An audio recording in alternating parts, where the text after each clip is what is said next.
Elara berdiri diam di depan jendela kaca raksasa yang membentang dari lantai hingga ke langit-langit apartemen penthouse miliknya. Memandang hamparan lampu kota Jakarta yang berkelap-kelip di bawah guyuran hujan deras malam itu. Di tangannya, sebuah kartu undangan berwarna krem, dengan tinta emas terasa berat. Seolah menyimpan beban masa lalu yang enggan dia ingat kembali. Undangan itu adalah tiket masuk menuju reuni akbar Angkatan 2015, Fakultas Ekonomi. Sebuah acara yang dirancang untuk memamerkan pencapaian dan kesuksesan para alumninya. Bagi sebagian besar orang, malam ini adalah kesempatan emas untuk menjalin koneksi bisnis atau sekadar memuaskan ego pribadi. Tetapi bagi Elara, undangan ini hanyalah pengingat akan masa-masa sulit ketika dia harus berjuang sendirian melawan arus diskriminasi sosial di kampusnya.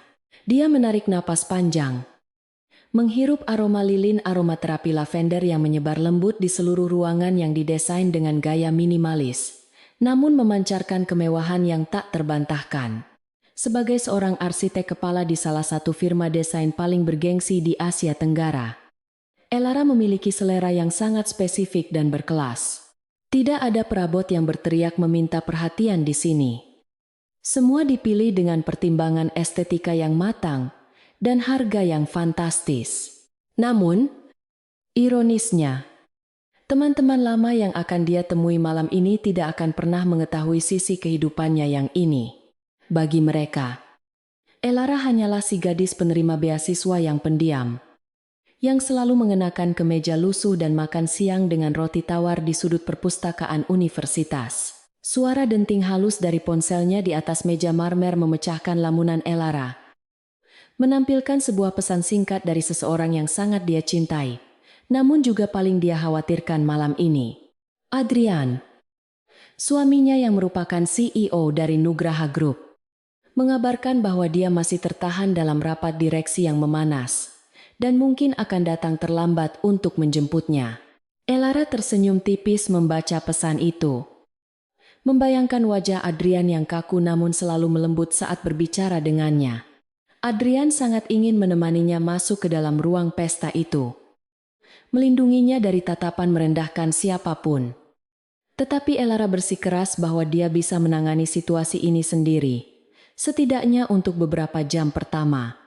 Dia ingin membuktikan pada dirinya sendiri bahwa dia bukan lagi gadis lemah yang bisa dipermainkan. Elara melangkah menuju ruang pakaian yang luasnya setara dengan apartemen studio standar di Jakarta Pusat. Jemarinya menelusuri deretan gaun-gaun indah yang tergantung rapi di dalam lemari kaca. Dia sengaja menghindari gaun-gaun dari rumah mode ternama yang memiliki logo besar atau desain yang terlalu mencolok mata. Pilihannya jatuh pada sebuah gaun midi berwarna biru laut berbahan sutra murni. Sebuah karya bespoke dari seorang desainer indie di Paris yang hanya melayani klien eksklusif. Gaun itu terlihat sangat sederhana bagi mata awam yang tidak mengerti kualitas kain. Tetapi potongannya yang sempurna mampu menonjolkan keanggunan alami Elara tanpa perlu berteriak. Dia tidak ingin memenangkan kompetisi pamer kekayaan yang pasti akan terjadi malam ini. Dia hanya ingin hadir dengan bermartabat, sambil mengenakan anting-anting mutiara kecil yang merupakan hadiah ulang tahun pernikahan pertamanya. Ingatan Elara melayang kembali ke masa 10 tahun yang lalu. Dia teringat bagaimana Bella, ratu kampus yang cantik, namun berhati dingin, seringkali menumpahkan minuman ke buku-buku catatan Elara dengan sengaja dan menyebutnya sebagai kecelakaan. Tawa mengejek dari teman-teman Bella masih terngiang jelas di telinganya. Sebuah simfoni kekejaman yang dulu sering membuatnya menangis diam-diam di kamar mandi kampus. Malam ini, dia akan kembali menghadapi Bella dan kawanannya. Tetapi kali ini, Elara berjanji pada dirinya sendiri bahwa tidak akan ada air mata yang jatuh. Dia telah membangun benteng pertahanan diri yang kokoh dari batu bata pengalaman dan kesuksesan yang dia raih dengan keringatnya sendiri.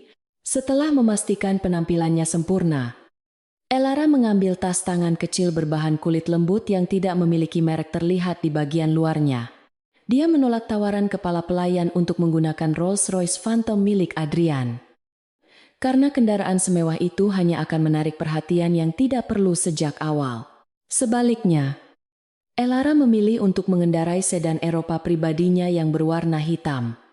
Sebuah mobil yang cukup mewah, namun tidak terlalu intimidatif untuk ukuran sebuah reuni universitas.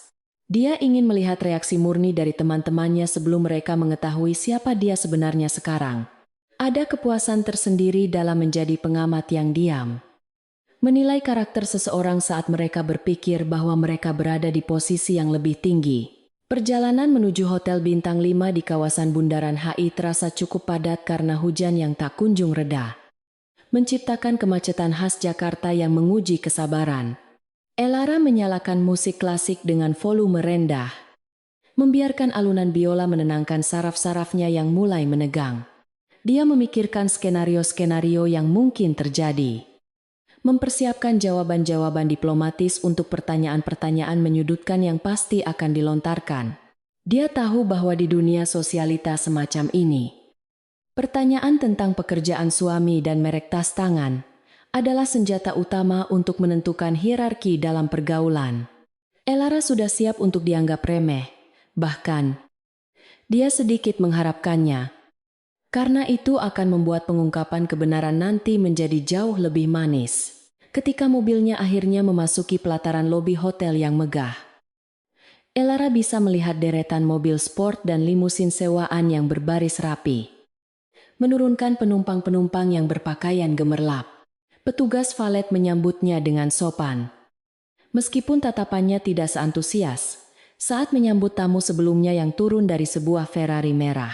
Elara menyerahkan kuncinya dengan tenang, memberikan tip yang cukup besar, namun tidak berlebihan. Lalu melangkah masuk ke dalam lobi hotel. Udara dingin dari pendingin ruangan langsung menyapanya, membawa aroma bunga lili segar dan parfum mahal yang bercampur aduk. Langkah kakinya terdengar tegas di atas lantai marmer.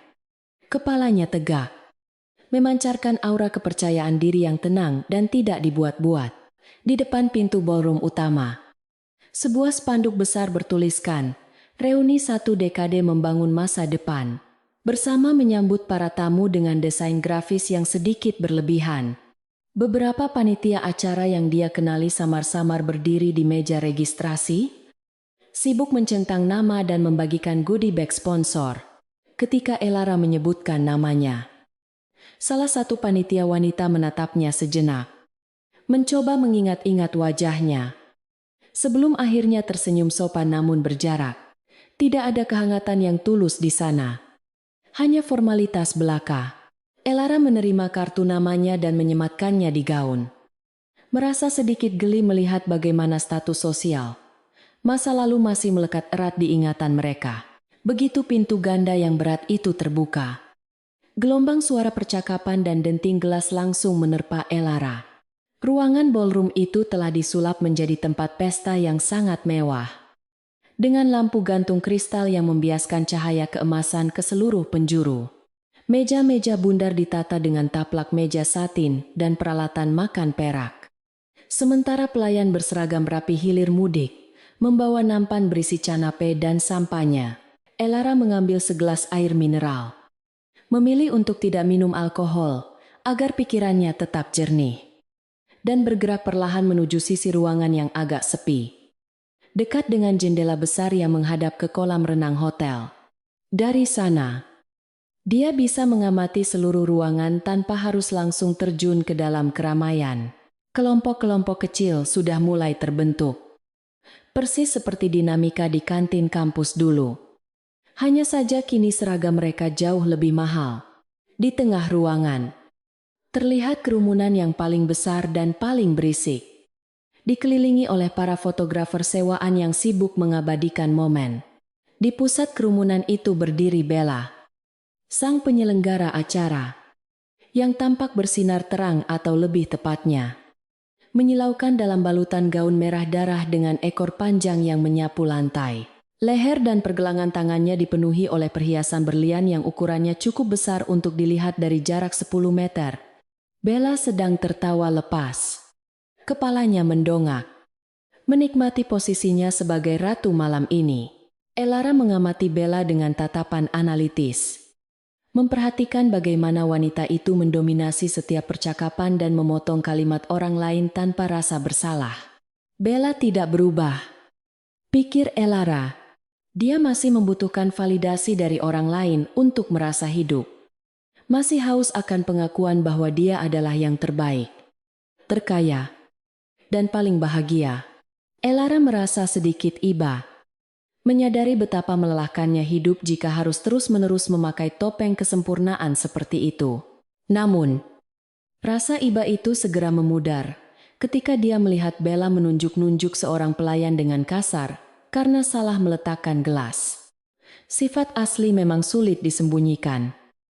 Tidak peduli seberapa mahal pakaian yang membungkusnya, tanpa sengaja. Tatapan Bella yang sedang menyapu ruangan bertemu dengan mata Elara. Ada jeda sepersekian detik di mana Bella menyipitkan mata, mencoba mengenali sosok wanita berbaju biru yang berdiri tenang di kejauhan. Kemudian, sebuah senyuman miring muncul di wajahnya. Senyuman yang sangat.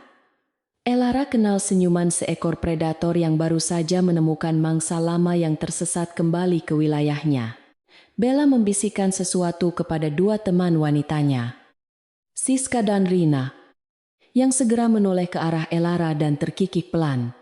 Mereka bertiga kemudian mulai bergerak membelah kerumunan. Berjalan lurus menuju tempat Elara berdiri. Seolah-olah lantai dansa itu adalah panggung peragaan busana pribadi mereka.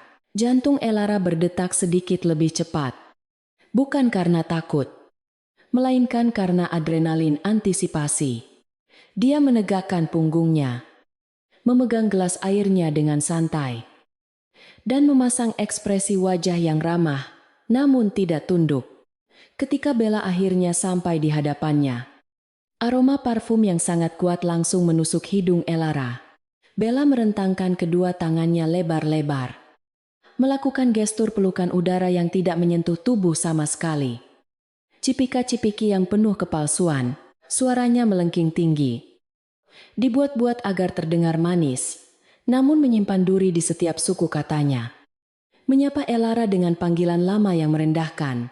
Ya ampun, Elara, aku benar-benar tidak menyangka kamu akan berani datang malam ini, seru Bella dengan volume suara yang cukup keras untuk membuat beberapa orang di meja terdekat menoleh. Dia mundur selangkah, memindai penampilan Elara dari atas ke bawah dengan tatapan yang jelas-jelas menghina. Lihat dirimu, masih sangat sederhana. Ya, konsisten sekali dengan gayamu waktu kuliah dulu. Aku salut lo. Tidak banyak orang yang bisa bertahan dengan gaya hidup minimalis di Jakarta yang keras ini. Gaunmu manis sekali. Beli di department store mana? Atau jangan-jangan kamu menjahitnya sendiri? Siska dan Rina tertawa menimpali. Tawa yang terdengar seperti bunyi kaleng kosong yang dipukul. Mereka saling menyenggol lengan, menikmati pertunjukan kekuasaan yang sedang diperagakan oleh pemimpin mereka. Elara tersenyum sopan, tidak terpancing oleh provokasi murahan itu. Halo, Bella. Senang melihatmu juga, jawab Elara dengan nada suara yang tenang dan terkontrol. Kontras sekali dengan nada histeris Bella. Gaun ini memang spesial. Dibuat oleh seorang kenalan lama. Aku lebih suka sesuatu yang nyaman dan tidak terlalu berat dipakai, mengingat acara ini akan berlangsung lama. Jawaban Elara yang tidak defensif membuat Bella sedikit kesal. Dia mengharapkan Elara akan terlihat malu, menunduk, atau tergagap menjelaskan asal-usul pakaiannya. Ketidaktahuan Bella tentang nilai asli gaun itu membuatnya semakin berani untuk menyerang. Dia mengibaskan rambutnya yang ditata sempurna, memamerkan anting berlian yang menggantung di telinganya. Kenyamanan memang alasan klasik bagi mereka yang tidak mampu mengikuti tren.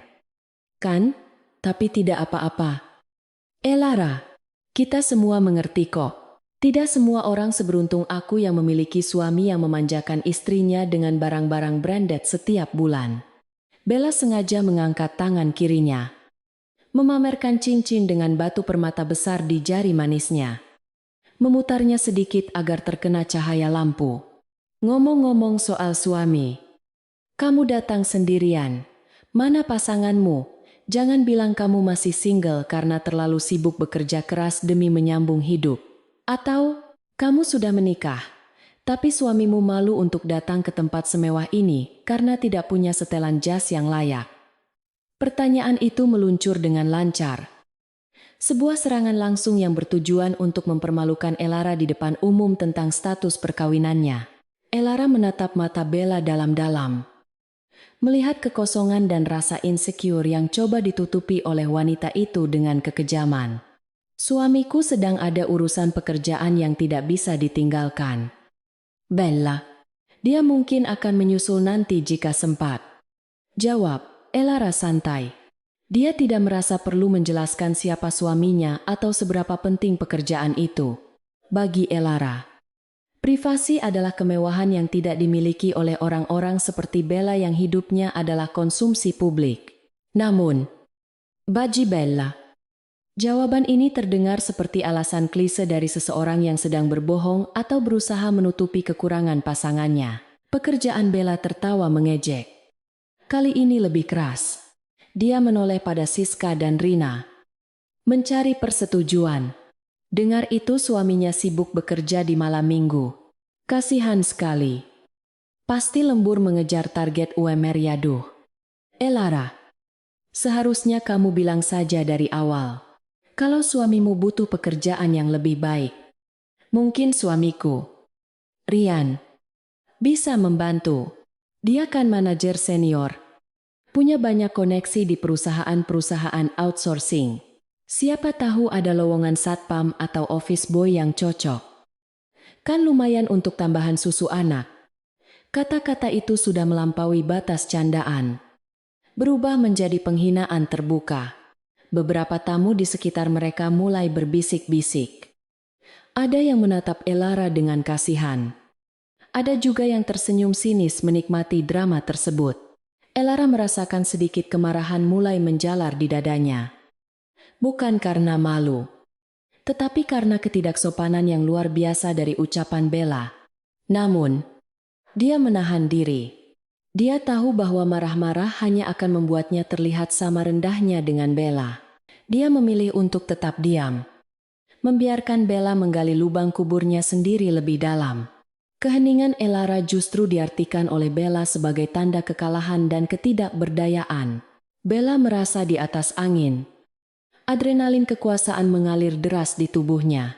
Dia merasa telah berhasil menempatkan Elara kembali ke tempatnya yang seharusnya, yaitu di bawah telapak kakinya. Dia menepuk bahu Elara dengan keras, seolah memberikan semangat palsu. Sudahlah, jangan sedih begitu. Nikmati saja makanannya. Mumpung gratis dan mewah. Kapan lagi kamu bisa makan di hotel bintang 5 seperti ini? Kan ayo. Siska, Rina. Kita kembali ke meja VIP kita. Jangan sampai aura kemiskinan di sini menular ke gaun mahal kita. Bella berbalik dengan angkuh. Meninggalkan Elara yang masih berdiri tegak dengan senyuman misterius di bibirnya. Elara menatap punggung mereka yang menjauh. Lalu melirik jam tangannya. Adrian baru saja mengirim pesan aku berangkat sekarang. Tunggu aku. Suasana di dalam ballroom hotel semakin menghangat seiring berjalannya waktu. Namun kehangatan itu bukanlah jenis keakraban yang tulus, melainkan gesekan ego yang saling beradu di udara. MC acara. Seorang pria muda dengan setelan jas mengkilap yang terlalu ketat. Mulai memandu para tamu untuk menempati meja masing-masing yang telah diatur sedemikian rupa. Pengaturan tempat duduk ini ternyata tidak dilakukan secara acak atau berdasarkan abjad nama, melainkan sebuah pemetaan sosial yang sangat brutal dan telanjang. Meja-meja di barisan depan, yang posisinya paling strategis dan dekat dengan panggung utama, diisi oleh mereka yang dianggap sebagai golongan elit alumni para pengusaha sukses, pejabat publik, dan tentu saja Bella beserta lingkaran dekatnya. Sementara itu, meja-meja di bagian belakang, yang dekat dengan pintu dapur dan toilet, diperuntukkan bagi mereka yang dianggap kurang berhasil atau tidak memiliki kontribusi signifikan bagi citra angkatan. Elara berjalan tenang menuju meja nomor 15. Sebuah meja yang terletak di sudut paling gelap ruangan. Jauh dari sorotan lampu gantung kristal yang megah. Dia tidak merasa terhina dengan penempatan ini. Justru sebaliknya, dia merasa lega karena bisa mendapatkan sedikit ketenangan dari hiruk-pikuk kepalsuan yang terjadi di pusat ruangan. Di meja tersebut, sudah duduk beberapa teman sekelasnya. Dulu yang juga dikenal sebagai kaum minoritas di kampus mereka yang kutu buku, pemalu, atau yang berasal dari latar belakang ekonomi pas-pasan. Ada Ratna, seorang guru honorer yang tersenyum canggung sambil meremas tas kainnya. Dan Budi, seorang seniman lukis idealis yang terlihat tidak nyaman dengan kemeja batiknya yang agak pudar. Kehadiran Elara di meja itu disambut dengan tatapan lega oleh mereka. Seolah-olah mereka baru saja menemukan sekutu dalam medan perang yang tidak seimbang ini. Ratna menggeser kursinya sedikit untuk memberikan ruang bagi Elara. Wajahnya menyeratkan rasa syukur, karena ada seseorang yang dia kenal baik duduk di sebelahnya. Mereka mulai bertukar kabar dengan suara pelan. Percakapan yang mengalir wajar dan jujur tentang kehidupan sehari-hari, anak-anak, dan tantangan pekerjaan. Ratna bercerita tentang perjuangannya mengajar di daerah pinggiran kota dengan gaji yang sering terlambat. Namun matanya berbinar ketika menceritakan kemajuan murid-muridnya. Elara mendengarkan dengan penuh perhatian, memberikan respons yang hangat dan empati, tanpa sedikit pun berusaha memamerkan pencapaiannya sendiri. Bagi Elara, cerita Ratna jauh lebih berharga dan inspiratif dibandingkan bualan tentang omzet perusahaan atau liburan ke Eropa yang terdengar sayup-sayup dari meja depan. Di meja nomor 15 ini, kemanusiaan masih terasa nyata. Meskipun dibungkus dalam kesederhanaan yang sering dipandang sebelah mata oleh dunia luar. Namun, kedamaian kecil di meja pojok itu tidak berlangsung lama karena radar sosial. Bella tampaknya tidak mengizinkan ada sudut ruangan yang luput dari dominasinya. Dari meja utama yang dipenuhi hiasan bunga lili impor dan botol-botol anggur mahal, suara tawa Bella terdengar paling dominan, memecah kebisingan latar seperti pecahan kaca. Dia sesekali melirik ke arah meja Elara dengan tatapan yang sulit diartikan. Sebuah campuran antara rasa jijik dan kepuasan sadis, melihat saingan lamanya terbuang ke pinggiran.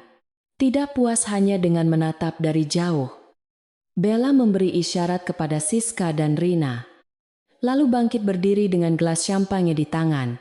Mereka berjalan melenggang membelah ruangan, seolah-olah sedang melakukan inspeksi mendadak ke barak prajurit rendahan. Langkah kaki mereka yang berisik di atas lantai marmer menarik perhatian seluruh tamu undangan yang seketika menghentikan percakapan mereka. Bella berhenti tepat di samping kursi Elara. Aroma parfum mahalnya yang menyengat langsung mendominasi udara di sekitar meja itu, membuat Ratna dan Budi menundukkan kepala karena merasa terintimidasi. Bella tidak menyapa siapapun di meja itu kecuali Elara. Seolah-olah manusia lain di sana hanyalah ornamen tidak penting yang tidak layak mendapatkan perhatiannya. Dia meletakkan satu tangan di sandaran kursi Elara, membungkuk sedikit dengan senyum manis yang tidak mencapai matanya. Sebuah gestur yang dirancang untuk terlihat akrab, namun sebenarnya sangat merendahkan. Dia menggoyangkan gelasnya pelan, membiarkan cairan keemasan di dalamnya berputar. Lalu berkata dengan suara yang cukup keras, agar didengar oleh meja-meja di sekitarnya. Memulai babak baru dari pertunjukan kekuasaannya malam itu. Wah, Elara, kamu terlihat sangat nyaman di sini bersama teman-teman lama. Nostalgia sekali ya rasanya. Seperti kembali ke masa-masa di kantin belakang kampus dulu. Ujar Bella dengan nada yang dibuat-buat. Menekankan kata belakang untuk mengingatkan semua orang bahwa Elara dan teman-temannya dulu memang sering makan di warung murah di belakang gedung fakultas. Aku tadinya mau mengajakmu duduk di meja depan bersama kami. Tapi aku pikir kamu mungkin akan merasa canggung dan minder duduk dengan para direktur dan istri pejabat. Jadi, aku rasa panitia sudah sangat bijaksana menempatkanmu di sini. Di mana kamu bisa menjadi dirimu sendiri tanpa tekanan. Bagaimana menurutmu makanannya sama kok? Cuma mungkin pemandangannya saja yang sedikit berbeda. Elara meletakkan serbetnya di pangkuan dengan gerakan anggun yang sangat terlatih. Tidak terpengaruh sedikit pun oleh sindiran tajam tersebut. Dia mendongak menatap Bella. Wajahnya tetap tenang bagaikan permukaan danau yang tak terusik angin. Terima kasih atas perhatianmu. Bella, kamu benar. Aku memang lebih nyaman di sini. Teman-teman di meja ini memiliki pembicaraan yang sangat menarik dan berbobot. Sesuatu yang mungkin sulit ditemukan di tempat lain yang terlalu bising dengan suara pameran harta benda. Jawab Elara dengan diplomasi tingkat tinggi. Kalimat itu halus namun menohok. Menyiratkan bahwa meja Bella hanyalah berisi omong kosong. Namun, Bella yang terlalu percaya diri tidak menangkap sindiran itu. Atau mungkin memilih untuk mengabaikannya demi melanjutkan agenda utamanya untuk mempermalukan Elara lebih jauh lagi. Siska, yang berdiri di belakang Bella seperti ajudan setia, tiba-tiba menyela dengan nada suara yang melengking. Matanya tertuju pada tas tangan Elara yang tergeletak di atas meja. Elara, itu tasmu merek apa ya? Kok aku tidak pernah melihat logo atau motifnya di majalah fashion manapun. Bentuknya sih lumayan. Tapi polos sekali. Jangan bilang itu beli di pasar grosir Tanah Abang aduh. Hati-hati lo. Bahan kulit sintetis murahan. Biasanya cepat mengelupas kalau kena AC dingin terus-menerus. Sayangkan kalau nanti pas pulang tasnya sudah hancur berantakan. Kalau kamu mau, aku ada beberapa tas bermerek season lalu yang sudah tidak kupakai. Masih bagus kok. Daripada kamu pakai yang tidak jelas asal-usulnya begitu. Para tamu di meja-meja terdekat mulai terkikik mendengar komentar Siska. Menikmati hiburan gratis berupa perundungan sosial yang dikemas dalam bentuk saran mode. Elara hanya tersenyum tipis. Tangannya mengusap lembut permukaan kulit tasnya, yang merupakan kulit calfskin kualitas terbaik dari Italia. Dijahit tangan oleh pengrajin yang sama yang membuat tas untuk keluarga kerajaan Eropa. Dia tidak merasa perlu menjelaskan nilai barang itu kepada orang-orang yang hanya bisa menilai sesuatu dari seberapa besar logo merek yang tertempel di depannya. Tas ini hadiah dari seseorang yang sangat menghargai kualitas dan keawetan. Siska, bagiku, fungsinya untuk membawa barang lebih penting daripada labelnya. Lagi pula, gaya itu sifatnya personal. Korean M. Bukan, jawaban Elara yang santai membuat Bella semakin geram, karena dia tidak melihat tanda-tanda rasa malu atau rendah diri yang diharapkannya.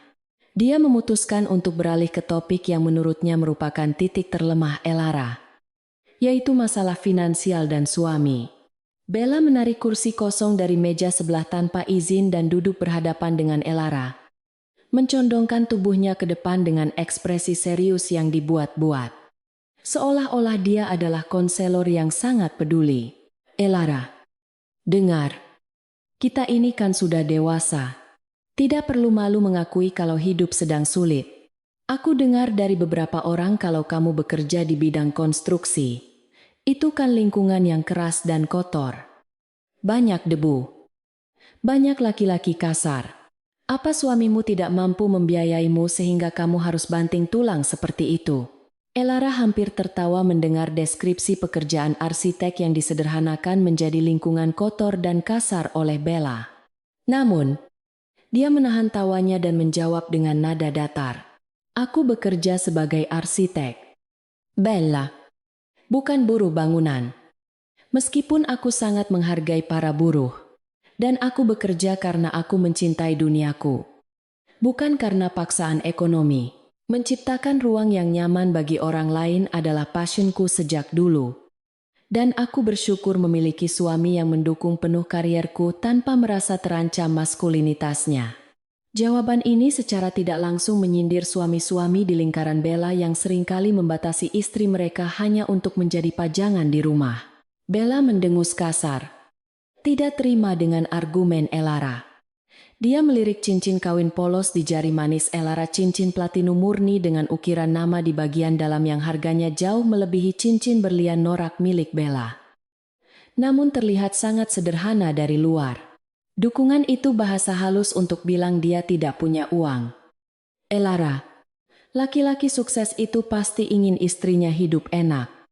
Belanja, perawatan di salon, bukan berkutat dengan gambar bangunan sampai malam. Jujur saja, suamimu itu kerjanya apa, pegawai administrasi, guru les? Atau jangan-jangan dia pengangguran yang sok idealis? Kami cuma mau bantu lo. Rian sedang butuh sopir pribadi yang bisa dipercaya. Kalau suamimu bisa nyetir mobil matic, mungkin bisa kami pertimbangkan. Suasana di meja nomor 15 menjadi sangat tegang. Ratna memegang lengan Elara di bawah meja, mencoba memberikan kekuatan agar Elara tidak meledak marah.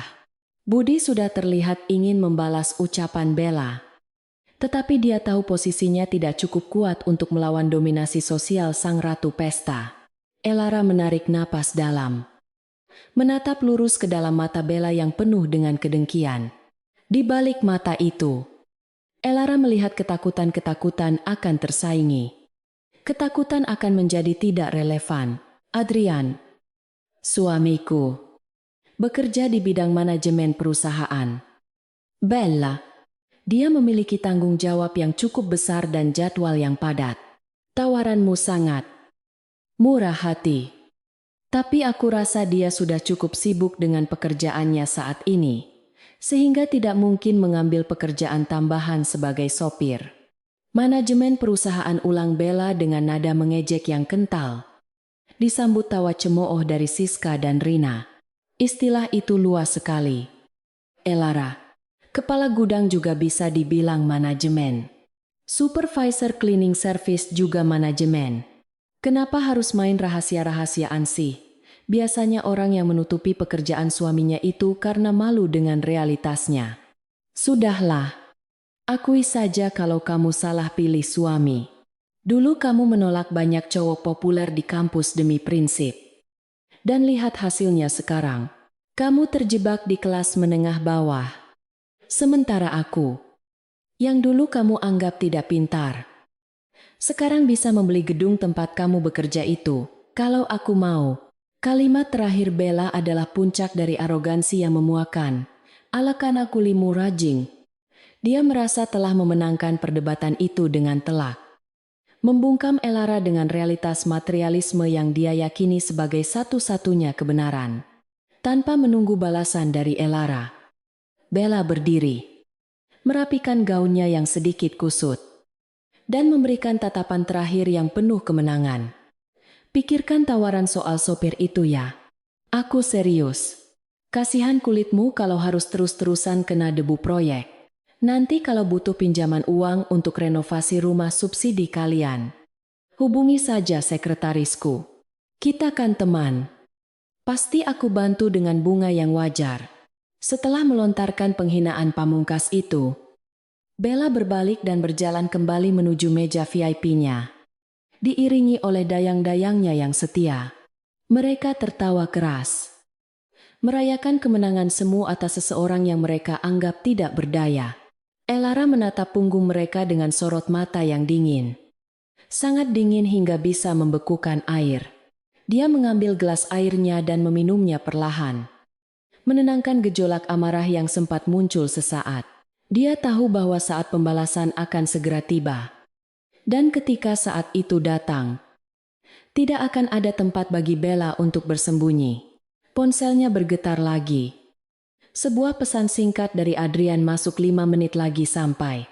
Bersiaplah, sayang. Di sekeliling meja nomor 15. Atmosfer terasa berat dan menyesakan.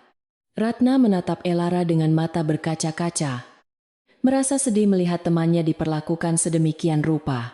Elara, kamu tidak perlu mendengarkan omongan dia. Bella memang dari dulu mulutnya racun. Kamu wanita hebat. Kami semua tahu itu. Bisik Ratna tulus. Elara menepuk punggung tangan Ratna. Senyumnya kembali merekah. Kali ini lebih tulus dan penuh misteri. Terima kasih. Ratna, jangan khawatirkan aku. Malam ini masih panjang. Dan kadang-kadang, roda nasib berputar lebih cepat dari yang kita duga. Ayo kita nikmati makanannya. Sup jamur ini sepertinya sangat lezat. Sementara itu, di meja utama, Rian, suami Bella, baru saja tiba. Dia berjalan masuk dengan gaya yang tak kalah angkuh. Menyalami beberapa tamu penting sebelum duduk di samping istrinya. Bella langsung berbisik antusias ke telinga suaminya. Menunjuk-nunjuk ke arah meja, Elara sambil tertawa. Rian menoleh. Menatap Elara dengan pandangan merendahkan yang sama persis dengan istrinya. Lalu mengangguk-angguk setuju. Pasangan itu tampak sangat serasi dalam kecongkakan mereka.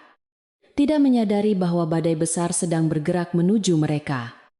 Sebuah badai yang bernama Adrian Nugraha. Pintu ballroom masih tertutup rapat. Namun energi di luar sana sudah mulai berubah. Bersiap untuk menghancurkan segala kepalsuan yang ada di dalam ruangan ini dalam hitungan menit. Kedatangan Rian ke dalam ballroom bagaikan siraman bensin ke dalam api arogansi yang sudah dikobarkan oleh istrinya. Bella. Pria itu melangkah dengan dagu terangkat tinggi. Mengenakan setelan jas buatan desainer Italia yang sedikit terlalu ketat di bagian perut. Memamerkan jam tangan emas mencolok yang berkilauan setiap kali dia menggerakkan tangan. Dia tidak berjalan menuju meja Elara dengan niat untuk menyapa secara sopan. Sebaliknya, langkahnya berat dan penuh intimidasi. Seolah-olah dia adalah pemilik tempat itu yang sedang melakukan inspeksi terhadap properti miliknya. Di belakangnya, beberapa pria lain yang merupakan kolega bisnisnya mengikuti sambil tertawa-tawa kecil.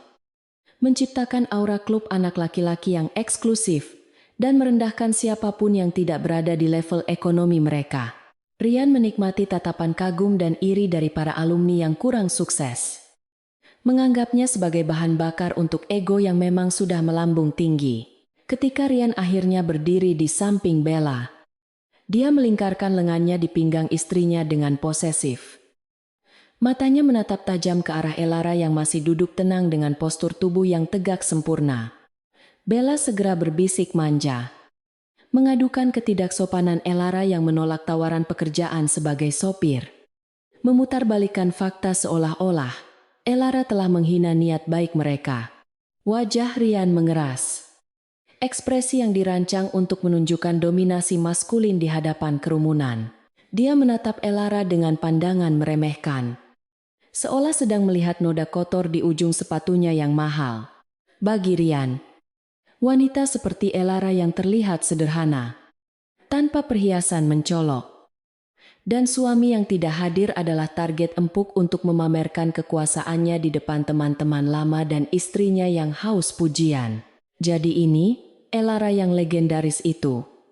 Yang dulu katanya mahasiswi terpintar di angkatan, tapi sekarang berakhir menjadi, apa tadi arsitek? Proyek kecil Rian membuka percakapan dengan suara bariton yang sengaja dikeraskan. Menarik perhatian meja-meja di sekitarnya yang mulai hening untuk mendengarkan drama tersebut. Sayang sekali. Padahal dulu saya pikir kamu punya potensi. Tapi begitulah dunia nyata.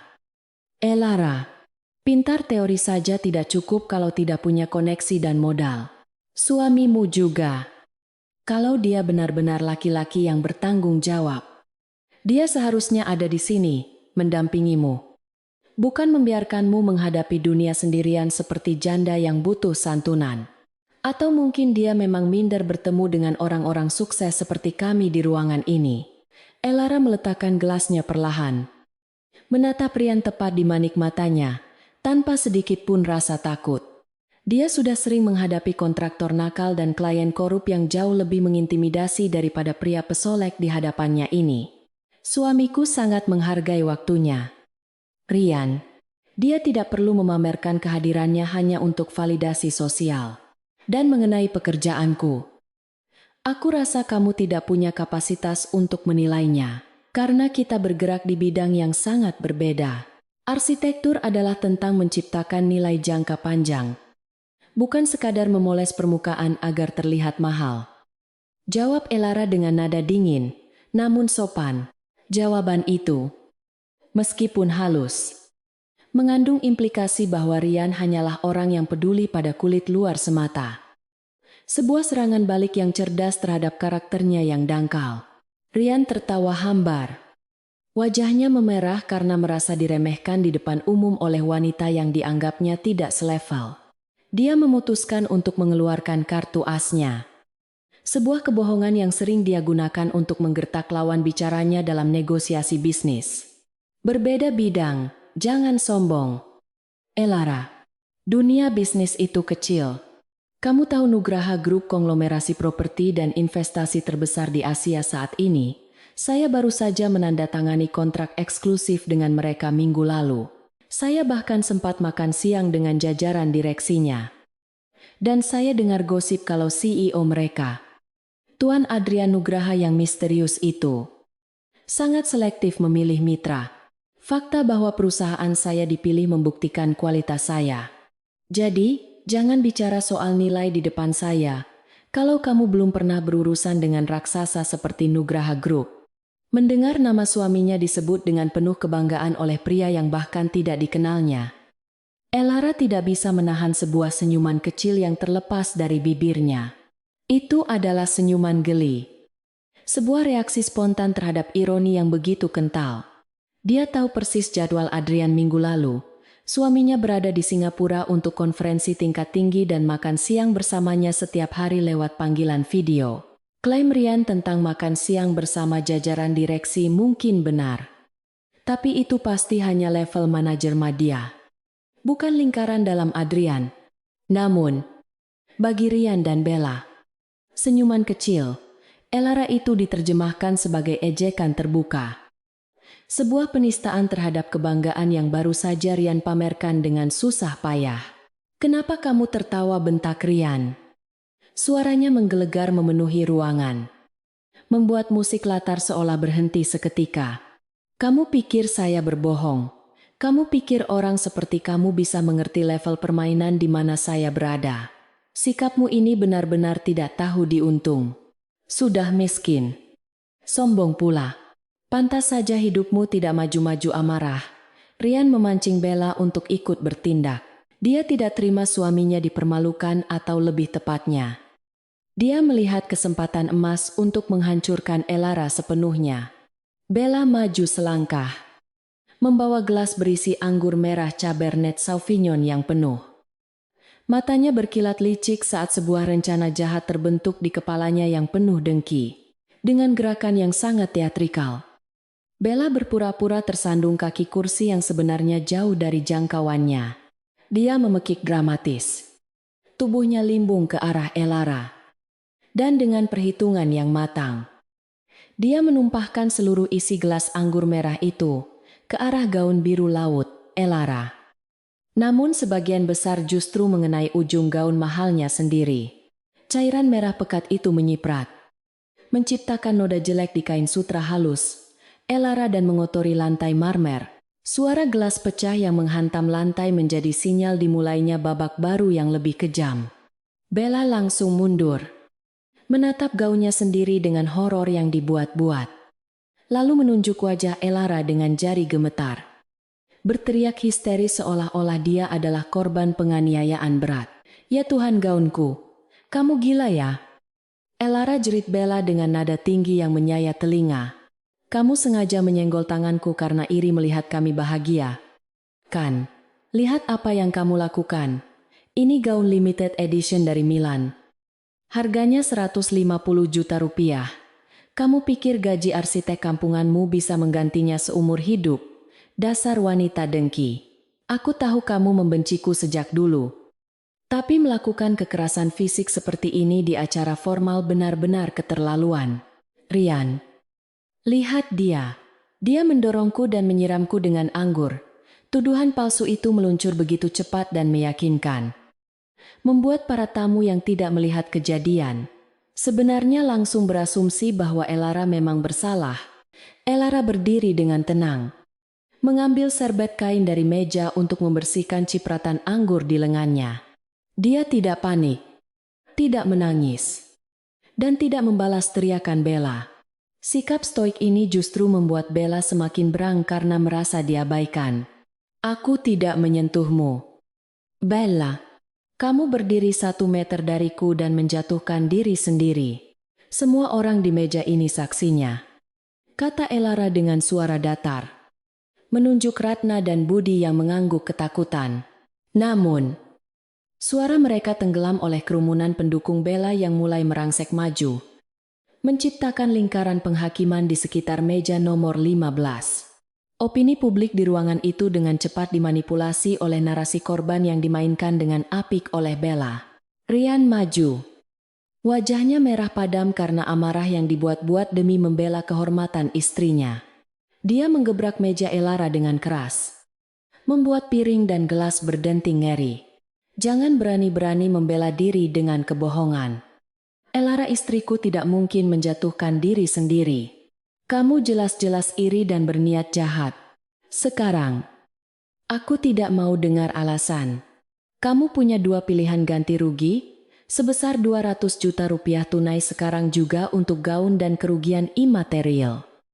Atau, Rian menggantung kalimatnya, memberikan efek dramatis sambil menatap sekeliling ruangan, memastikan semua mata tertuju padanya.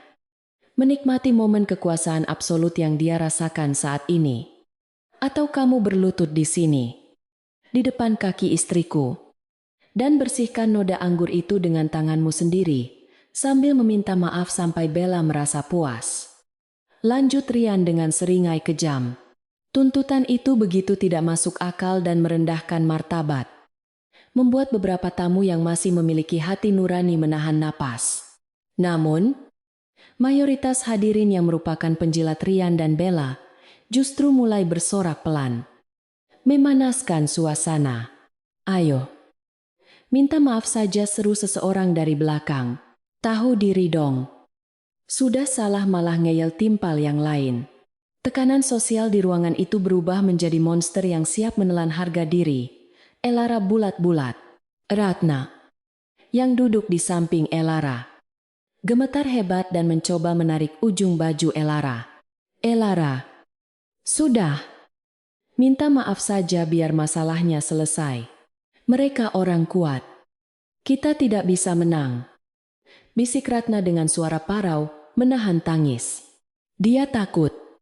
Bukan hanya untuk Elara, tapi juga untuk nasibnya sendiri jika ikut terseret masalah ini. Namun, Elara menepis tangan Ratna dengan lembut. Dia menegakkan punggungnya, menatap Rian dan Bella bergantian dengan tatapan tajam yang menyiratkan bahwa dia tidak akan mundur 1 inci pun. Dia adalah istri dari Adrian Nugraha, wanita yang mendampingi salah satu pria paling berkuasa di negeri ini. Berlutut pada penipu kecil seperti Rian adalah penghinaan bagi nama baik suaminya. Aku tidak akan melakukan keduanya. Rian, jawab Elara. Suaranya tenang, namun bergema dengan kekuatan yang mengejutkan. Aku tidak bersalah. Jadi tidak ada ganti rugi. Dan aku tidak akan pernah berlutut pada siapapun. Apalagi pada pembohong yang memanipulasi situasi untuk menutupi rasa insecure-nya sendiri. Jika kamu ingin memanggil polisi untuk memeriksa CCTV hotel dan melihat siapa yang sebenarnya menjatuhkan gelas itu, silakan. Aku dengan senang hati menunggu. Tantangan Elara yang membawa-bawa CCTV membuat wajah Bella sedikit pucat, karena dia tahu rekaman kamera akan membongkar aktingnya. Namun, Rian yang sudah terlanjur gengsi tidak bisa mundur sekarang. Berani sekali kamu menantang saya, Rian berteriak. Kehilangan kendali dirinya. Dia merasa otoritasnya sedang ditelanjangi di depan umum oleh seorang wanita yang seharusnya takut padanya. Kamu pikir pihak hotel akan memihakmu? Saya kenal general manager di sini. Saya bisa membuatmu diusir dan blacklist dari seluruh jaringan hotel di Jakarta. Jangan main-main dengan saya. Elara, kesabaran saya ada batasnya. Kalau kamu tidak berlutut dalam hitungan ketiga, saya akan pastikan hidupmu dan suamimu yang menyedihkan itu hancur. Besok pagi saya akan gunakan koneksi Nugraha Group saya untuk mematikan karier kalian. Ancaman itu terdengar sangat konyol di telinga Elara. Mengingat dia tahu persis bahwa koneksi Nugraha Group yang dibanggakan Rian adalah omong kosong belaka. Namun, bagi orang lain di ruangan itu, ancaman Rian terdengar seperti vonis mati bagi masa depan Elara. Suasana semakin memanas. Beberapa pelayan hotel mulai mendekat dengan wajah cemas. Ragu-ragu untuk melerai karena melihat status Rian yang tampaknya penting. Mereka cenderung memihak pada tamu yang terlihat kaya dan berkuasa. Sesuai dengan hukum rimba yang berlaku di industri pelayanan. Salah satu manajer banquet bahkan mulai berjalan mendekat dengan tatapan tidak bersahabat ke arah Elara. Siap untuk mengusirnya demi menjaga kenyamanan tamu VIP. Bella, melihat keraguan di mata manajer hotel, kembali mengambil peran. Dia mulai menangis. Air mata buaya mengalir deras di pipinya yang dilapisi bedak tebal. Lihat dia. Mas. Dia sama sekali tidak merasa bersalah. Gaun ini hadiah ulang tahun darimu. Dia merusaknya dan malah menghinaku. Aku tidak mau melihat wajahnya lagi di sini. Usir dia. Dia membuatku trauma. Isak tangis Bella yang dibuat-buat itu menjadi pemicu terakhir bagi Rian untuk bertindak fisik.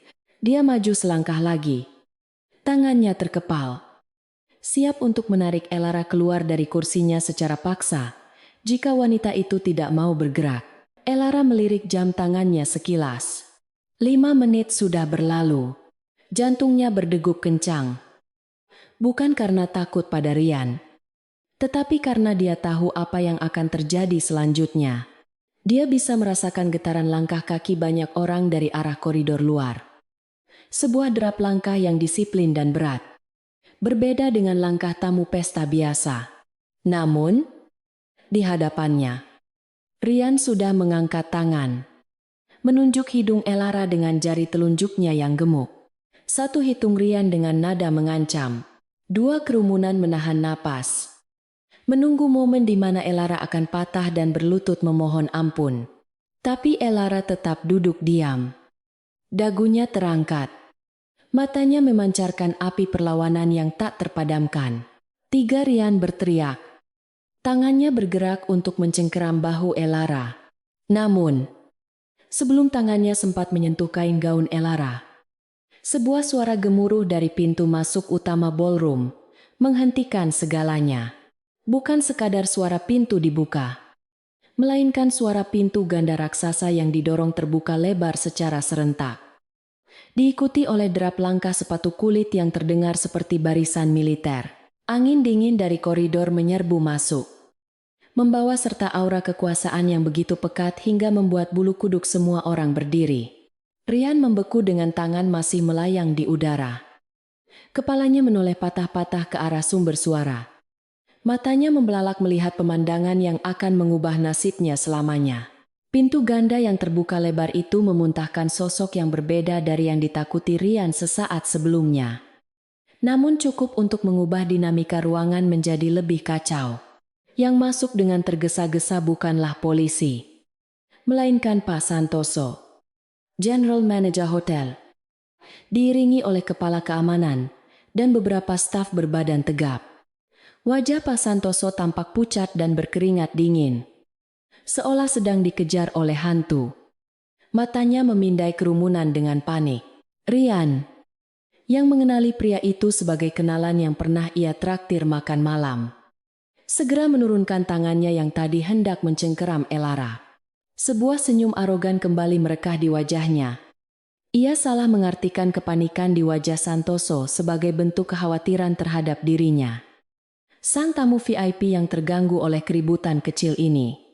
Rian melangkah maju menyambut Santoso dengan gaya bos besar. Merentangkan tangan seolah mereka adalah sahabat karib yang sudah lama tak jumpa. Ia menunjuk ke arah Elara dengan gestur menuduh yang dramatis. Memanfaatkan kedatangan otoritas hotel untuk melegitimasi penindasannya. Suaranya lantang, memastikan semua orang mendengar narasi yang ia bangun. Rian mengeluh tentang bagaimana acara prestisius ini dirusak oleh kehadiran tamu tak diundang yang kasar dan tidak beretika. Ia menuntut agar pihak hotel segera mengambil tindakan tegas untuk mengamankan kenyamanan para tamu terhormat lainnya. Menyiratkan bahwa kegagalan untuk melakukan hal itu akan berdampak buruk pada reputasi hotel di mata para pebisnis. Pak Santoso, yang sebenarnya sedang panik karena mendapat kabar mendadak bahwa pemilik saham mayoritas grup hotel sedang menuju ke ballroom. Tidak memiliki waktu untuk melakukan investigasi menyeluruh. Pikirannya hanya terfokus pada satu tujuan, membersihkan sampah dan keributan apapun sebelum sang pemilik tiba. Melihat Rian, yang ia tahu sebagai pelanggan korporat, sedang bersitegang dengan seorang wanita berpakaian sederhana yang tampak sendirian. Kalkulasi cepat di kepalanya langsung bekerja. Ia memilih untuk memihak pada uang dan kekuasaan yang terlihat jelas. Tanpa bertanya pada Elara, Santoso langsung menatapnya dengan pandangan tajam penuh penghakiman. Menganggap wanita itu sebagai sumber masalah yang harus segera disingkirkan dari pandangan. Maaf, Nyonya. Kami menerima laporan adanya gangguan ketertiban di meja ini yang meresahkan tamu VIP kami. Ujar Santoso dengan nada dingin yang tidak mentolerir bantahan. Mengabaikan fakta bahwa Elara adalah tamu undangan resmi. Ia memberikan isyarat tangan kepada dua petugas keamanan untuk mendekat ke arah kursi Elara. Menciptakan pagar betis yang mengintimidasi. Demi kenyamanan bersama, saya minta Anda meninggalkan ruangan ini sekarang juga secara sukarela. Jangan paksa kami untuk mengambil tindakan fisik yang akan mempermalukan Anda lebih jauh. Kami tidak mentolerir perilaku agresif atau perusakan properti tamu lain di Hotel Bintang 5 ini. Elara menatap manajer itu dengan tatapan tidak percaya. Bukan karena takut, tetapi karena kecewa melihat betapa mudahnya integritas profesional seseorang runtuh di hadapan persepsi kekayaan. Ia berdiri perlahan, merapikan sedikit kerutan di gaunnya, dan menatap lurus ke mata Santoso dengan sorot mata yang tajam setajam silet. Suaranya tenang namun mengandung otoritas yang membuat petugas keamanan ragu sejenak untuk menyentuhnya.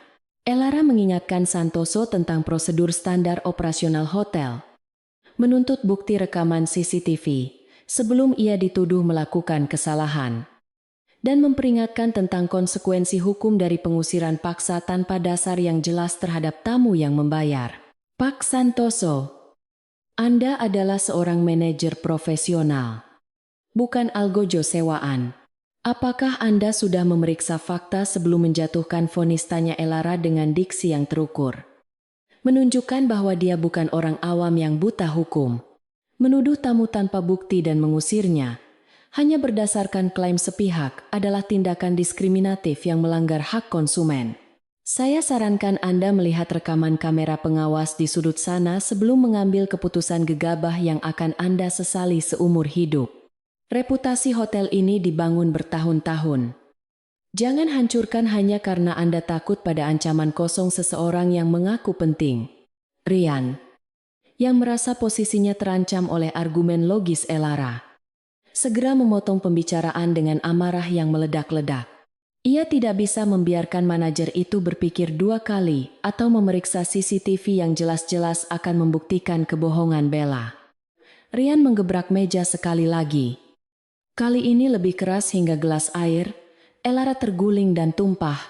Ia berteriak di depan wajah Santoso, mengingatkan tentang kontrak perusahaannya dengan Nugraha Group, dan mengancam akan membatalkan semua pesanan kamar untuk konferensi mendatang jika Elara tidak diseret keluar detik itu juga. Tekanan ini membuat Santoso kembali pada mode panik dan kehilangan akal sehatnya. Cukup, saya tidak punya waktu untuk berdebat dengan Anda, Nyonya, bentak Santoso. Keringat dingin mengucur semakin deras di pelipisnya, karena ia tahu waktu kedatangan sang pemilik semakin dekat. Ia tidak bisa membiarkan keributan ini dilihat oleh atasan tertingginya. Keamanan bawa wanita ini keluar lewat pintu belakang. Pastikan dia tidak membuat suara lagi. Jika dia melawan, panggil polisi atas tuduhan membuat keonaran. Perintah itu bagaikan vonis mati bagi harga diri Elara di mata para hadirin. Kerumunan teman sekelas yang tadinya diam kini mulai bersorak pelan, mendukung keputusan manajer agar drama segera berakhir dan pesta bisa berlanjut. Bella tersenyum lebar. Kepuasan sadis terpancar jelas di wajahnya yang penuh riasan. Ia merasa menang telak. Melihat petugas keamanan mulai bergerak maju untuk memegang lengan Elara. Bella merasa itu belum cukup. Ia ingin memberikan satu tanda mata terakhir yang akan membekas selamanya dalam ingatan Elara. Sebuah penghinaan fisik yang akan menyempurnakan kehancuran mental saingannya itu. Tangan Bella meraih sebuah teko kaca berisi air es yang ada di tengah meja. Air yang penuh dengan potongan lemon dan es batu yang mencair. Ia mengangkat teko itu tinggi-tinggi, berniat menyiramkannya tepat ke wajah Elara sebagai simbol pembersihan dari kotoran. Biar ku bantu kamu sadar diri. Elara, mungkin air dingin ini bisa mencuci otakmu yang keras kepala itu sebelum kamu ditendang ke jalanan. Desis Bella dengan penuh kebencian. Ia mengambil ancang-ancang, siap menumpahkan air itu. Elara melihat gerakan itu. Tubuhnya menegang bersiap menerima siraman air dingin yang memalukan. Ia tidak memejamkan mata. Ia ingin merekam wajah-wajah orang yang menertawakannya saat ini. Rian yang menyeringai. Santoso yang memalingkan muka. Dan Bella yang terlihat seperti nenek sihir. Dalam hati, Elara menghitung mundur detik-detik kehancurannya. Namun ia tetap berdiri tegak seperti karang di tengah badai. Menolak untuk memberikan kepuasan berupa air mata kepada mereka. Namun, teko di tangan Bella tidak pernah sempat ditumpahkan. Tepat ketika air mulai miring di bibir teko, sebuah suara dentuman keras kembali terdengar dari pintu utama. Kali ini jauh lebih kuat dan menggelegar daripada sebelumnya. Pintu ganda ballroom didobrak terbuka dengan kekuatan penuh. Dan serombongan pria berjas hitam dengan tubuh tegap dan earpiece di telinga, menyerbu masuk dengan formasi taktis yang sangat disiplin. Mereka bergerak cepat seperti bayangan, mendorong petugas keamanan hotel ke samping dengan mudah, seolah-olah mereka hanyalah boneka kapas. Aura bahaya yang terpancar dari para pendatang baru ini seketika membekukan darah siapapun yang melihatnya. Membuat gerakan Bella terhenti di udara. Suasana pesta yang tadinya riuh oleh sorakan cemooh mendadak senyap. Sunyi senyap seperti kuburan. Musik latar dimatikan secara paksa oleh salah satu pria berjas hitam yang menguasai stand DJ. Tidak ada yang berani bersuara. Bahkan napas pun tertahan. Di tengah formasi para pengawal elit yang membelah kerumunan seperti laut merah. Seorang pria melangkah masuk dengan langkah yang tenang. Namun mengeluarkan dominasi absolut. Ia mengenakan setelan tuxedo hitam charcoal yang dijahit sempurna membalut tubuh atletisnya. Wajahnya tampan, namun dingin dan keras bagaikan pahatan es. Matanya yang tajam menyapu ruangan, mencari satu titik fokus. Dan ketika tatapannya mendarat pada situasi di meja nomor 15, suhu ruangan terasa turun 10 derajat. Keheningan yang melanda ballroom saat itu begitu pekat hingga suara jarum jatuh pun mungkin akan terdengar seperti ledakan meriam. Sosok pria yang baru saja melangkah masuk itu seolah membawa medan gravitasi sendiri. Menyedot seluruh perhatian dan oksigen di dalam ruangan. Ia berjalan dengan langkah tegap dan berirama. Sebuah stride percaya diri yang hanya dimiliki oleh mereka yang terbiasa memegang kendali atas nasib ribuan orang. Di belakangnya, barisan pengawal berbadan tegap, bergerak taktis menyebar ke sudut-sudut strategis ruangan. Mata mereka memindai setiap pergerakan dengan kewaspadaan tingkat tinggi. Memastikan tidak ada ancaman sekecil apapun yang bisa mendekati tuan mereka. Cahaya lampu kristal seakan meredup. Tunduk pada aura dominasi gelap yang memancar dari pria berjas hitam charcoal tersebut. Menciptakan kontras yang tajam dengan kemeriahan pesta yang dangkal. Rian, yang masih berdiri dengan tangan terangkat setengah menunjuk ke arah Elara, merasakan darahnya berdesir cepat. Namun, alih-alih rasa takut, otaknya yang sudah keracunan arogansi, justru memproses kedatangan ini sebagai sebuah keberuntungan besar. Ia mengenali wajah itu dari majalah bisnis yang sering ia pajang di meja kerjanya untuk pamer. Itu adalah Adrian Nugraha, sang kaisar bisnis. Orang yang namanya baru saja ia catut untuk menggertak Elara. Dalam delusi narsistiknya, Endekan SN, Rian berpikir bahwa Adrian datang secara pribadi untuk menyapanya. Mungkin karena mendengar bahwa mitra bisnis pentingnya sedang berada di hotel ini. Ia membayangkan skenario di mana Adrian akan menyalaminya di depan semua orang. Mengukuhkan statusnya sebagai raja di reuni ini. Dengan senyum lebar yang dipaksakan untuk menutupi kegugupannya. Rian menurunkan tangannya dan segera merapikan jasnya yang sedikit kusut. Ia menyisir rambutnya dengan jari. Mencoba terlihat serapih mungkin dalam waktu singkat. Ia menoleh pada Bella.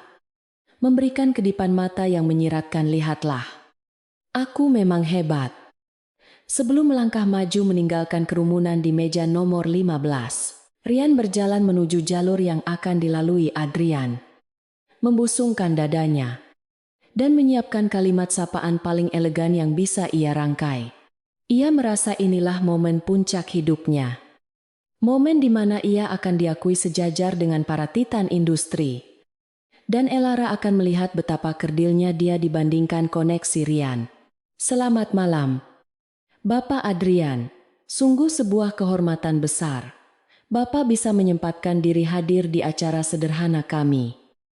Seru Rian dengan suara lantang yang bergetar karena antusiasme berlebihan. Ia merentangkan tangan kanannya jauh-jauh hari. Bersiap untuk jabat tangan bersejarah. Saya Rian. Dari PT Maju Sentosa. Mitra strategis Bapak yang baru saja tanda tangan kontrak minggu lalu. Kebetulan sekali Bapak ada di sini. Saya sedang membereskan sedikit masalah ketertiban dengan seorang tamu tak diundang yang mengganggu kenyamanan. Bapak tidak perlu khawatir. Pihak keamanan hotel sudah saya instruksikan untuk mengatasinya, agar nama baik Nugraha Group tidak tercoreng oleh orang-orang rendahan seperti ini. Namun, apa yang terjadi selanjutnya adalah sebuah adegan yang akan menghantui mimpi buruk Rian seumur hidupnya. Adrian Nugraha sama sekali tidak memperlambat langkahnya. Ia tidak menoleh, tidak berkedip, bahkan tidak memberikan lirikan sekilas pun ke arah Rian yang berdiri menghalangi jalannya. Bagi Adrian, Rian hanyalah partikel debu tak kasat mata. Sebuah gangguan insignifikan yang tidak layak mendapatkan atensinya. Salah satu pengawal pribadi Adrian dengan sigap namun halus mendorong bahu Rian ke samping. Sebuah gerakan efisien yang membuat Rian terhuyung mundur dan nyaris kehilangan keseimbangan. Tangan Rian yang terulur untuk bersalaman kini menggantung kaku di udara.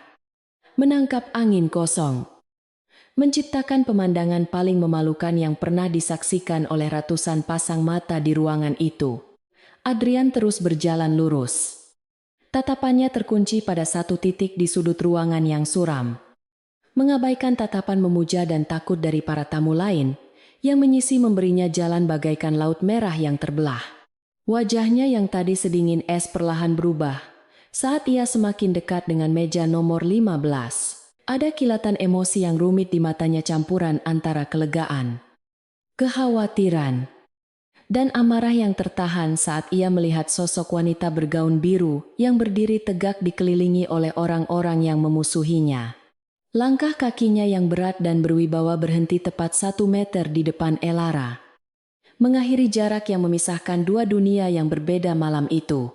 Elara mendongak menatap pria jangkung di hadapannya. Bahunya yang tegang perlahan mulai rileks. Ia menghembuskan napas panjang yang sedari tadi ia tahan.